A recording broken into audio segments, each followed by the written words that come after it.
তিতুমীর কলেজকে বিশ্ববিদ্যালয় করার জন্য বেশ বড়সড় আন্দোলন চলছে কলেজ প্রাঙ্গণে। আর সেই আন্দোলন ছড়িয়ে পড়েছে মহাসড়কে, এমনকি রেলওয়ে বন্ধ করেও তারা আন্দোলন করেছে।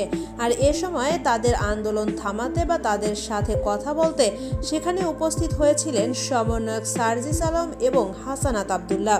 কিন্তু আলোচনার এক পর্যায়ে মতের মিল না হলে সার্জিস আলম, হাসানাত আব্দুল্লাহ সহ প্রায় 40 জন সমন্বয়কদের বেধড়ক মারধর করে শিক্ষার্থীরা। উত্তাল হয়ে ওঠে তিতুমীর কলেজ। এক পর্যায়ে সেখান থেকে পালিয়ে যেতে বাধ্য হন সার্জিস আলম এবং হাসানাত সহ আরও বেশ কিছু সমন্বয়করা। আলোচনার এক পর্যায়ে তিতুমীর কলেজের শিক্ষার্থীরা বলেন, তাদের দাবি আদায় না হওয়া পর্যন্ত তারা এই আন্দোলন চালিয়ে যাবেন। তো বন্ধুরা, তিতুমীর কলেজকে বিশ্ববিদ্যালয় করার ব্যাপারে যৌক্তিকতা আপনারা ঠিক কতটা দেখছেন, এ ব্যাপারে মতামত জানিয়ে দিবেন কমেন্ট বক্সে।